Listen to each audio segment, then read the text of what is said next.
I have already handled the logistics. I am so sorry. Let me try another one. It is declining again, ma'am. I don't understand.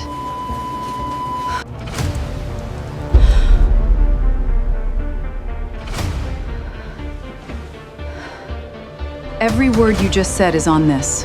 You wouldn't dare. Try me, Richard. What is it that you want? My name is Sarah Sterling.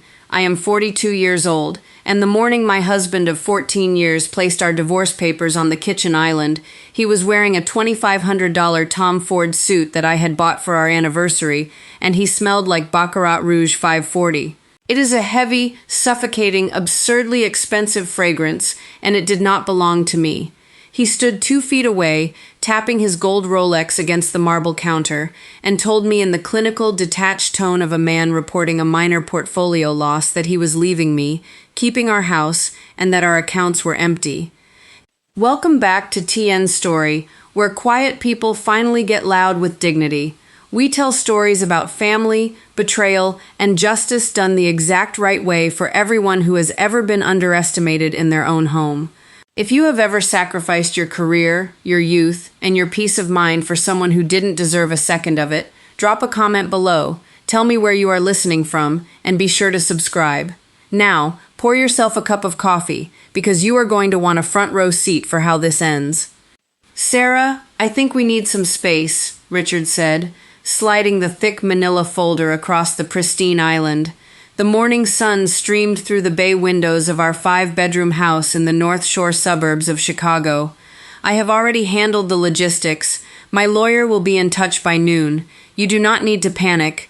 I will make sure you and the kids have enough to get by on a basic level, but things are tight right now.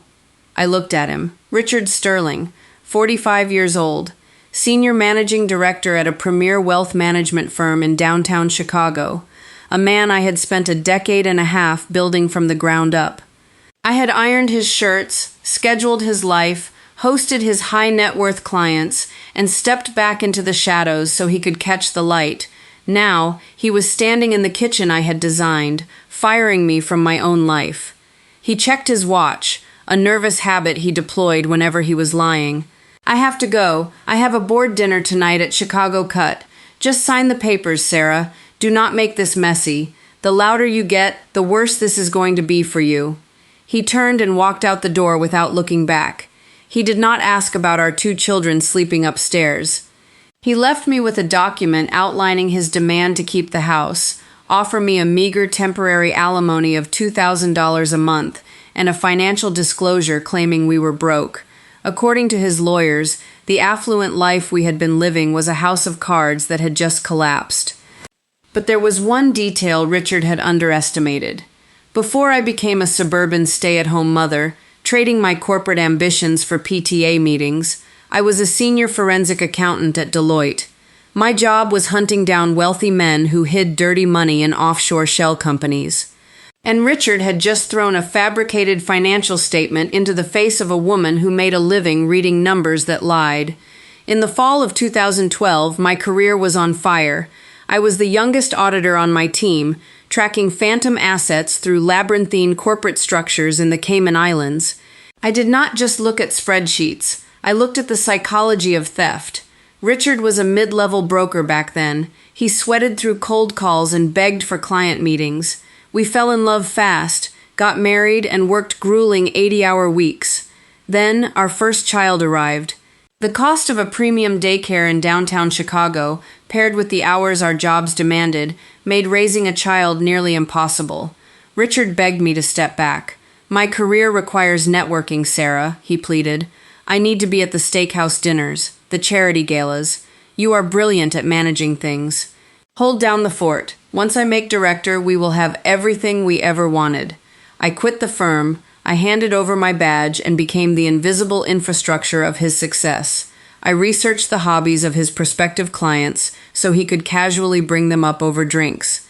I proofread his pitch decks at 2 a.m. I did this unpaid and uncredited, believing I was investing in our shared future. His income went from low 6 figures to 7. We moved to the North Shore. He bought the Porsche.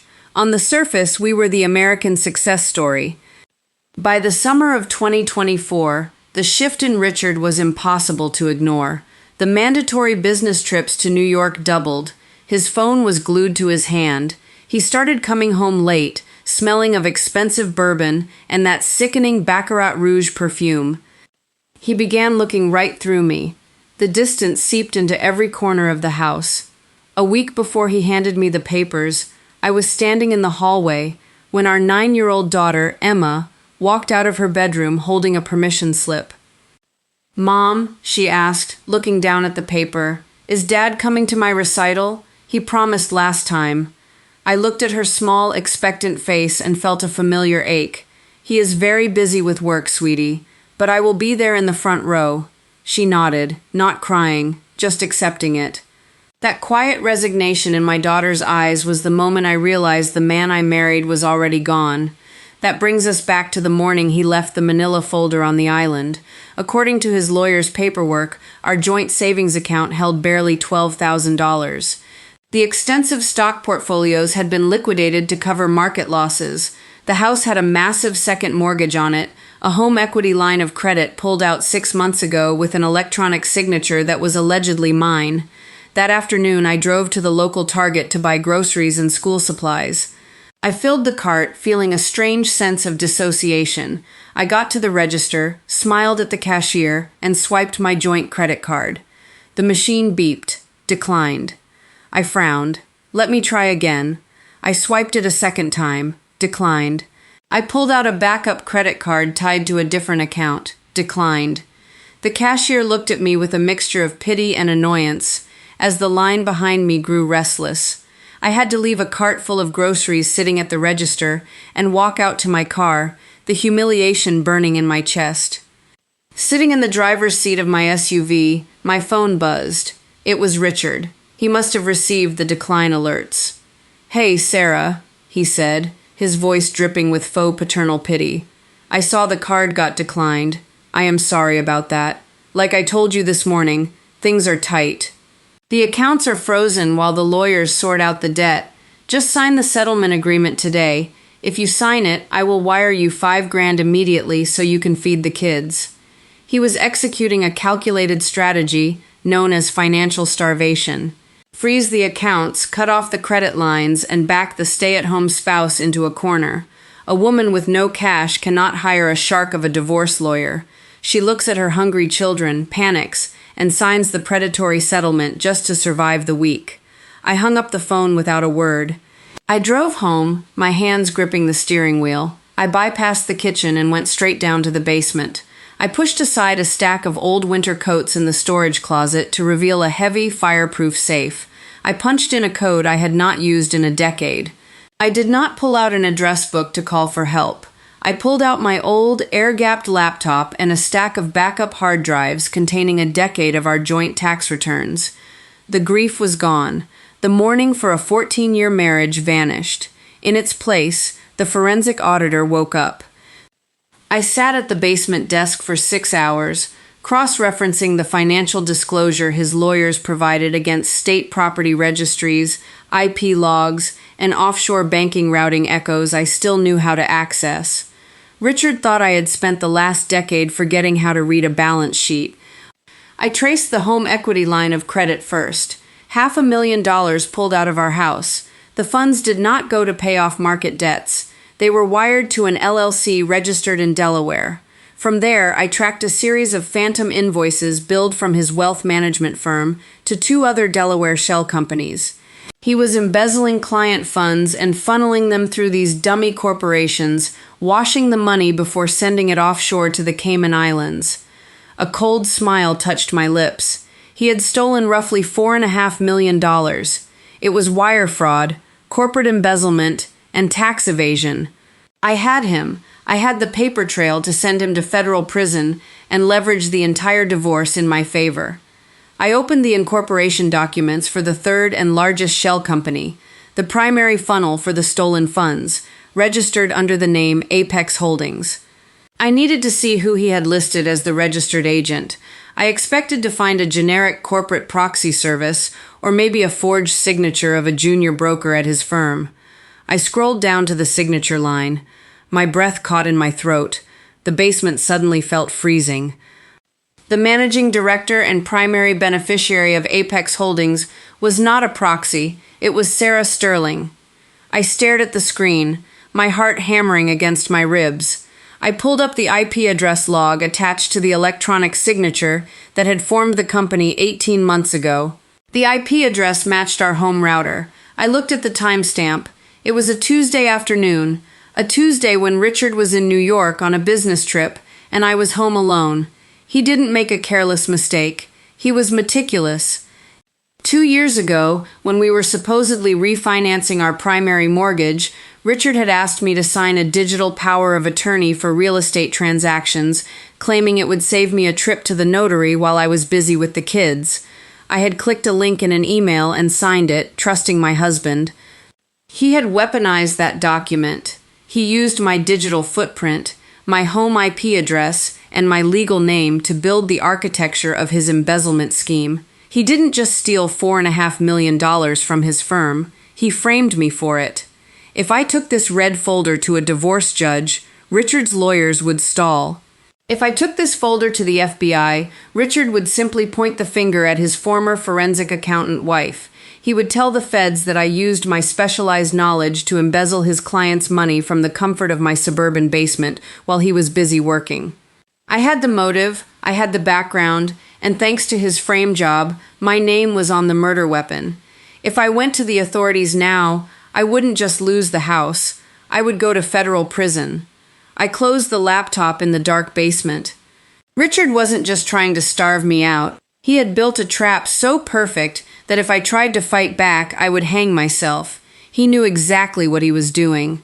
I reached for my cell phone and dialed a number I hadn't called in 12 years. Arthur Vance picked up on the third ring. He was a retired financial crimes investigator for the IRS and my former mentor. Sarah Sterling, his raspy voice came through the receiver. It has been a long time. Arthur, I said, my voice trembling not from sadness, but from a cold, terrifying adrenaline. I need your help. My husband didn't just steal millions from his firm. I looked at the glowing screen of the laptop, at my own forged signature, tying me to a federal crime. He just handed me the weapon, and my fingerprints are already on the trigger. Arthur Vance met me the next morning at a grim, neon-lit diner in Skokie. He did not bring federal agents. He brought a magnifying glass and a grim expression. I slid the printed documents across the sticky Formica table, pointing to the signature line on the Apex Holdings Incorporation papers. Arthur reviewed the pages in silence. The hiss of the diner's coffee machine seemed deafening. He finally pushed his reading glasses down the bridge of his nose and looked at me.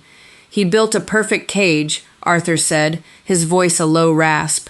If you take this to the bureau, they won't give you a medal, Sarah. They will read you your rights. You have the forensic accounting background. The IP address matches your home router.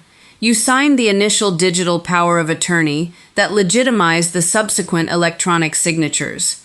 A federal prosecutor will paint you as the mastermind who embezzled millions while her husband was busy at the office. There has to be a shadow ledger, I said, keeping my voice steady despite the cold panic pooling in my stomach. A raw data trail. The metadata of the actual device IPs, the unencrypted transfer logs. He couldn't execute these wire transfers from a secure corporate server without triggering internal compliance flags. He had to use an external, dedicated device. If I can find that device, I can prove he initiated the transfers, not me. And where is this device? Arthur asked. A man smart enough to frame his wife isn't leaving the murder weapon in his briefcase. I looked out the diner window at the gray Chicago morning. I thought about the Cartier watch, the penthouse in the Gold Coast, the suffocating scent of Baccarat Rouge. He is cautious, I said. He wouldn't bring the evidence back to the house where I live. He keeps it where he keeps his second life. I didn't send a process server or a lawyer to Chloe. I went myself. I waited outside a boutique Pilates studio in the West Loop until she walked out, carrying a green juice and looking at her phone. Up close, she looked even younger than her photos, but she didn't look stupid.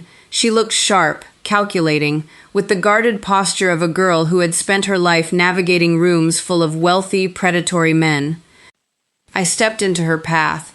She recognized me instantly from family photos. She froze, her grip tightening on her plastic cup. "I'm not here to yell at you," I said, keeping my hands visible and my tone conversational. "But we need to talk, Chloe. Right now, because Richard is about to send both of us to federal prison." We sat in the back corner of a quiet coffee shop across the street. She tried to play the role of the defensive mistress, crossing her arms and lifting her chin. "Richard and I love each other. He told me you were unhinged and refusing to accept the divorce." I pulled a single sheet of paper from my bag and slid it across the table. It was the property deed for the Gold Coast penthouse. "He told you the penthouse was a tax write-off, didn't he?" I asked. "A corporate perk for your new consulting job." Chloe frowned, looking at the paper. "It is." "Look at the registered owner," I said. She read the name, LLC number 2. "Now look at the registered agent for that LLC." Her eyes tracked down the page, and the color drained from her face. It was her name. "He didn't buy you a penthouse, Chloe," I said softly. "He made you the legal face of a shell company holding stolen assets. My name is on the company he used to steal the money from his firm. Your name is on the company he used to hide it. We are his insurance policies. When the SEC and the FBI finally notice $4.5 million missing, Richard is going to hand them our files and claim he was the victim of 2 manipulative women." She stared at the paper. The defensive posture shattered. I saw the exact moment the glamorous illusion of her new life collapsed into terrifying reality. She was 26. She didn't want to go to a federal penitentiary. "He has a laptop," she whispered, her voice barely audible over the hum of the espresso machine. "A small black MacBook. He never takes it to the firm. He keeps it locked in the wall safe at the penthouse. He told me it contained sensitive client NDAs. "Do you know the code to the safe?" I asked. Chloe gave a bitter, humorless laugh. "He thinks I don't. He always asks me to go into the kitchen to pour him a drink when he opens it, but the mirror in the hallway reflects the keypad. It's his mother's birthday." "I need that laptop," I said. "If I can extract the metadata, I can prove he was the operator. I can clear my name, and I can clear yours. But I need you to hand it to me." She hesitated, her fingers tracing the edge of her cup. "If I give this to you, and you fail, he will destroy me." "If you don't give it to me," I replied, "the FBI will do it for him." 2 hours later, we stood in the marble foyer of the penthouse. Chloe handed me the black MacBook. I opened my briefcase, pulled out a forensic cloning cable, and connected it to my own air-gapped hard drive. I didn't need to break his password. I just needed to mirror the raw, encrypted disk image to analyze the metadata signatures. As the progress bar crept across my screen, my phone vibrated. It was a text from Emma, my 9-year-old daughter. "Mom, can Dad come to my soccer game on Sunday? He said he might have a meeting." I stared at the text. A knot of hot, jagged anger tightened in my chest. Richard was planning to leave this little girl homeless, framing her mother for a federal crime, all while feeding her empty promises about soccer games. I typed back, "I'll be there, sweetie. I promise." The cloning finished. I packed up my gear, thanked Chloe, and left. I spent the next 24 hours in my basement, running decryption algorithms I hadn't used in a decade. Arthur was on a secure line, helping me parse the data packets. We found the shadow ledger. It was a masterpiece of illicit accounting, detailing every stolen dollar, every offshore routing number, and the precise timestamps of the wire transfers. But there was a catch. The final layer of the ledger is locked behind a biometric 2-factor authentication. Arthur's voice crackled over the speaker. The data proves the transfers came from that specific laptop, but to legally tie the laptop to Richard, we need to prove he is the only one who can unlock the master file. The decryption key requires a proximity handshake with his corporate phone, followed by his fingerprint on the laptop scanner. I stared at the code on my monitor. I need his physical phone, and I need his thumb. Which means you can't just hand the clone drive to the FBI, Arthur warned. If Richard denies ownership of the laptop, a good defense attorney will claim you planted it. You need to catch him in the act of unlocking it. You need him to authenticate the ledger while he's boxed in. Which brought us to the Sterling and Partners annual gala. I did not walk into the Four Seasons Grand Ballroom flanked by federal agents. I walked in alone, wearing a tailored navy suit, carrying a sleek clutch that concealed the cloned hard drive and a modified wireless receiver. The ballroom was a sea of tuxedos and evening gowns, buzzing with the low, self-important murmur of the city's financial elite. I spotted Richard near the front stage. He was holding a glass of scotch, laughing with the firm's CEO, William Bancroft. Chloe was not with him. She had called him earlier, feigning a migraine, setting the stage for me. I did not stride down the center aisle to cause a public spectacle. A spectacle would give him a chance to deny, deflect, and call his lawyers. I needed him isolated. I caught the eye of a waiter carrying a tray of champagne. I slipped him $100 bill. Take a message to the man in the Tom Ford suit near the stage. Tell him the registered agent of Apex Holdings is waiting for him in the VIP coat room. I retreated to the dimly lit, oak-paneled coat room down the hall from the ballroom. I set my clutch on a side table, unzipped it, and initiated the proximity handshake sequence on the cloned drive. It began scanning for the unique Bluetooth identifier of Richard's corporate phone. A minute later, the heavy door swung shut, and the lock clicked. Richard stood there. He wasn't pale or panicked. He looked annoyed. He checked his Rolex, sighing as if I were a child who had interrupted a very important adult conversation. I explicitly told you not to come here, Sarah, he said, stepping into the room. You are embarrassing yourself. Apex Holdings? Really? You think you can blackmail me with a company you legally own? I know what you did, Richard, I said, keeping my voice low. I know about the Delaware shells. I know you forged my signature on the home equity line of credit. And I know you framed me as the beneficiary to insulate yourself. He smiled. It was a cold, reptilian expression. He walked slowly toward me, stopping just a foot away. You always were smart, Sarah, he murmured, but you've been out of the game too long. I factored your snooping into the model. You think the feds are going to believe a disgruntled housewife who suddenly claims her husband hacked her computer? You signed the original power of attorney. Your IP address is on the wire transfers. You are the legal owner of the stolen funds. My device beeped softly inside my clutch. It had recognized his phone in his jacket pocket. The proximity handshake was complete. The screen on my hidden drive flashed, awaiting biometric authentication. I have the shadow ledger, Richard, I said. I cloned the black MacBook from the penthouse. Chloe let me in.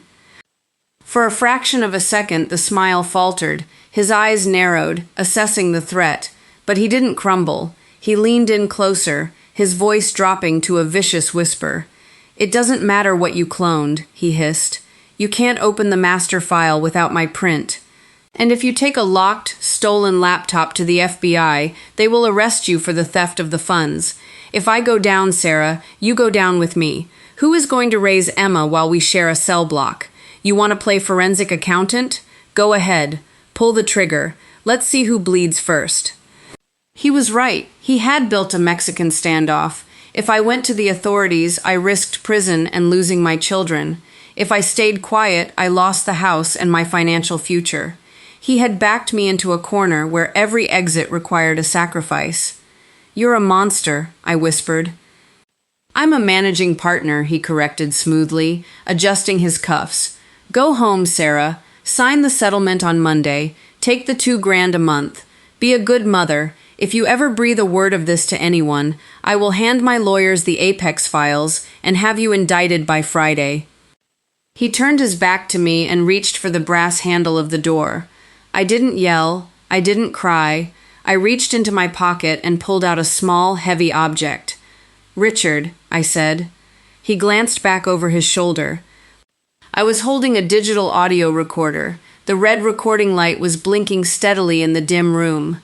In the state of Illinois, I said, my voice dead level, recording a private conversation requires two-party consent to be admissible in a criminal court. but under federal evidentiary rules, a recording can be admitted if it falls under the crime fraud exception, especially when it features a suspect explicitly admitting to framing his wife, threatening to leave his daughter an orphan, and confirming the existence of a biometric lock on a shadow ledger. Richard froze. The arrogant mask finally shattered, replaced by the sheer, unadulterated panic of a man who realized he had just stepped onto a landmine. "Give me that," he snarled, lunging toward me. I stepped back, but I didn't need to fight him. The heavy oak door of the coat room swung open, hitting Richard in the shoulder and knocking him off balance. Arthur Vance stood in the doorway. Behind him were two tall, broad-shouldered men wearing dark suits. One of them held up a gold badge. "Richard Sterling," the FBI agent said, his voice cutting through the silence like a gunshot. "We have a federal warrant to compel a biometric signature. Put your hands on the table." The coat room suddenly felt as small as a prison cell. Richard stared at the gold badge, his eyes darting frantically toward the door, calculating the distance, the odds, the reality. There was nowhere to run.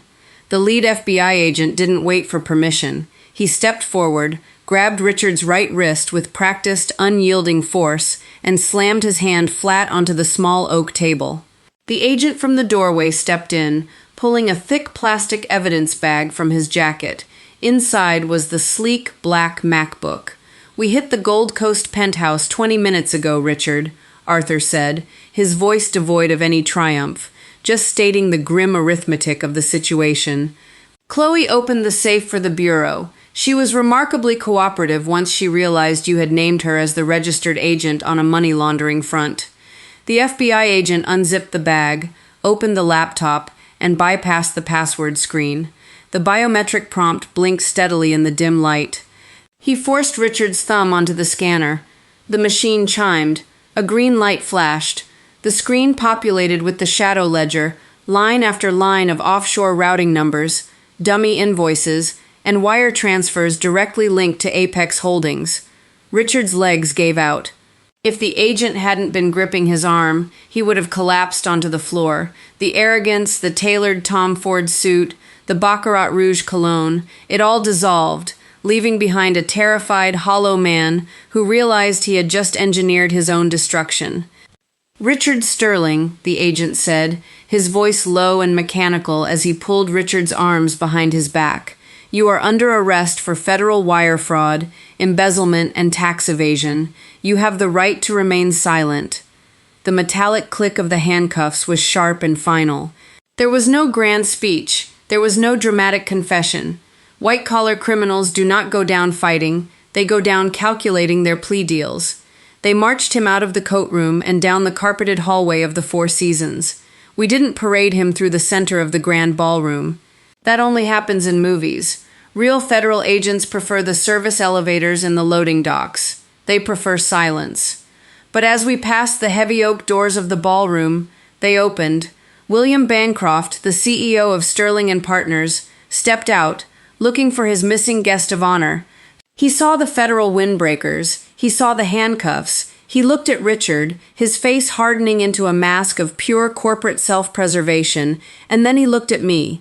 He didn't ask questions. In the financial world, you don't ask questions when the FBI is dragging your top earner out the back door. You call your general counsel. I watched the elevator doors slide shut, sealing Richard inside with the agents. Arthur stood beside me in the quiet hallway. He didn't smile. He just nodded, handed me my clutch, and walked away. The audit was over. But the reality of dismantling a life is that the blast radius always catches the people you were trying to protect. The fallout over the next 8 months was a grueling, agonizing slog through federal court and family law mediation. Justice, I learned, is not a clean, sweeping victory. It is a messy negotiation written in legalese. Richard's high-priced defense attorneys fought brutally, but the audio recording from the coat room, where he explicitly admitted to framing me and threatening to leave his daughter an orphan, broke the back of his defense. He took a plea deal. He was sentenced to 12 years in a federal penitentiary. In the federal system, there is no parole. He will serve every single day of that decade. Chloe was granted immunity in exchange for her testimony and the laptop. She didn't disappear into a fairy tale.